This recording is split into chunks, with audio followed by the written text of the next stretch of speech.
The doorbell didn't work. Or at least, it wasn't getting a response. Should he knock? Probably not. Then again, Joff had been pressing the button for about 20 minutes now. Surely his host wouldn't get too annoyed. The honeysucker in his mouth was now 2/3 of its original size. His father must have given it to him to help calm his nerves. It didn't help much standing in front of the massive walking machine. It was the wandering home of a contact his father had only met twice before. He began raising his hand to knock when the door cracked open. Joff was suddenly feeling the risk of a heart attack. He eventually composed himself and tried peering in. Mr. Beakmask? Hey, you said 3 o'clock, right? I can come back later if... Joff almost concussed himself, leaping away from the horrible sound. Toward the bottom of the door, a small, scaly arm was outstretched from the opening. Joff shuddered. He couldn't take much more of this.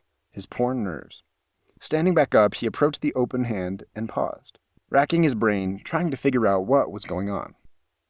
The hand opened and closed repeatedly in what Joff took to be a gesture of impatience.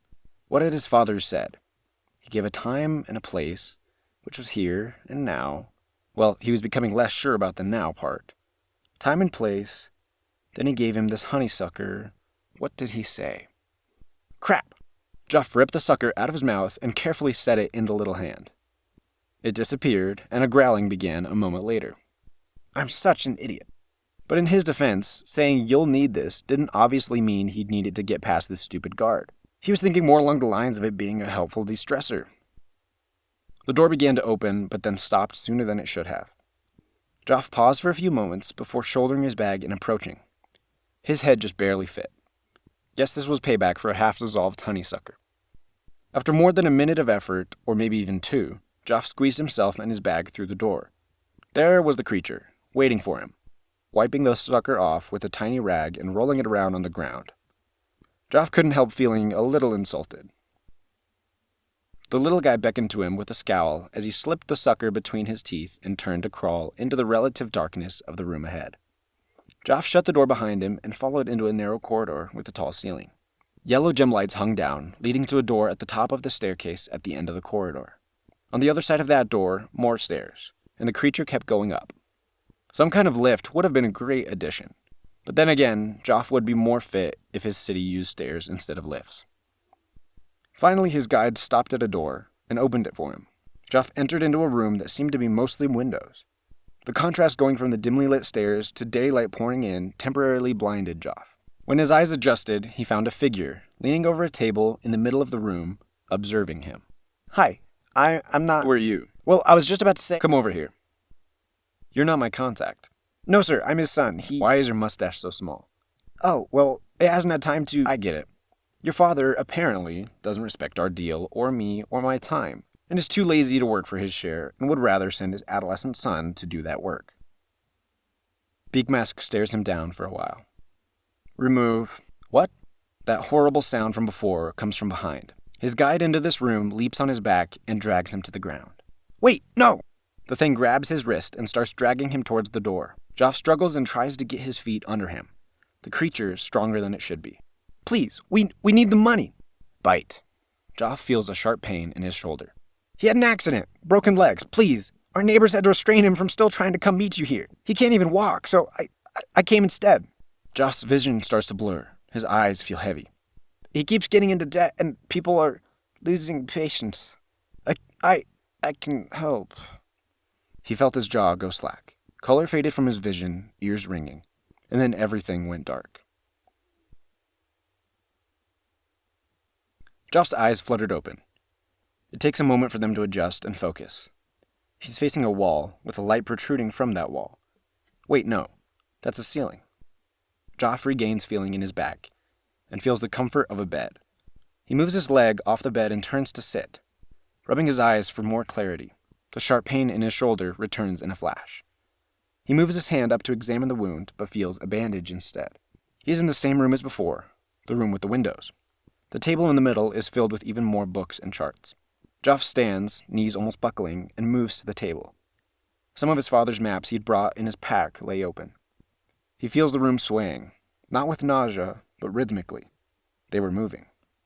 He looked to the large window at the end of the room and found Beakmask, sitting in a chair, surrounded by various levers and buttons. What happened to me? Beakmask kept his eyes forward. That creature's saliva acts like a sort of tranquilizer. How long was I out? About an hour. I hope you don't mind that I rummaged through some of your stuff. I figured we might as well make progress instead of just waiting for you to wake up.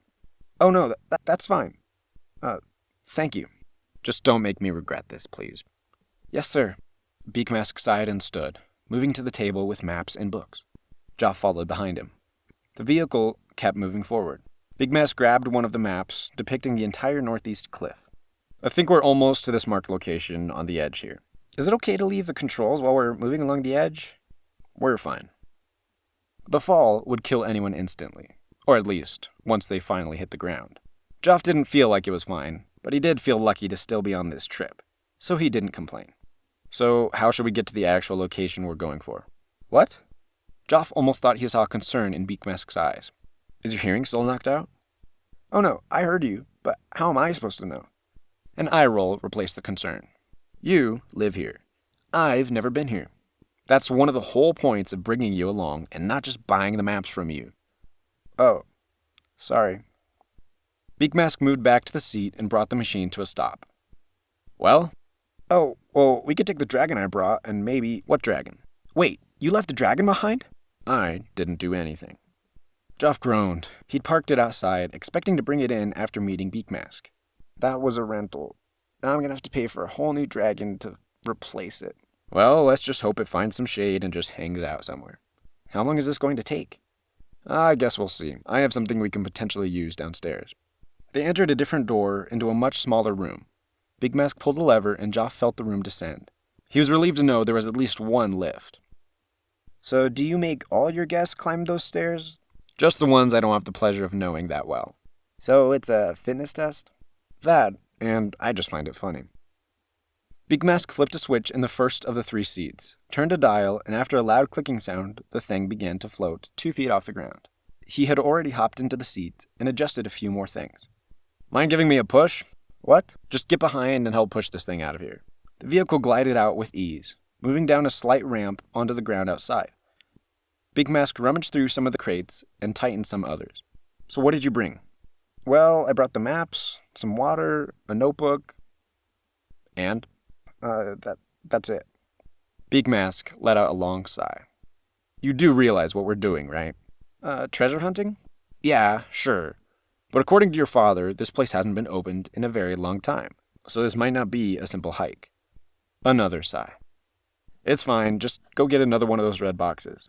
When Beakmask was satisfied with what they had, Joff climbed in behind him. The vehicle turned and edged towards the cliff. A little too close. What are we doing? Going in. Just cover your eyes or something if you can't handle it. I don't feel like winding down the paths. The vehicle tilted and they floated off the cliff, going forward and descending faster than Joff would have preferred. Felt more to him like barely controlled falling. Covering his eyes didn't seem to help, so Joff busied himself by examining another one of his father's maps. Do you have a compass on here? Of course. All right, we need to be going pretty much directly southwest for now. Great. We just need to land first, and then we can head that way. 2 questions. Yeah, sure. What's up? Sorry that I'm asking just now, but what's your name? Oh, I'm Joff. All right, nice to meet you. Second question. What's that thing under us right now, if you can risk taking a look? Joff looked down over the side and froze. He quickly straightened and couldn't help some kind of whimper escape from him.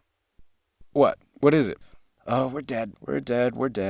We are dead. What is it? It's a colossal, and it's waking up.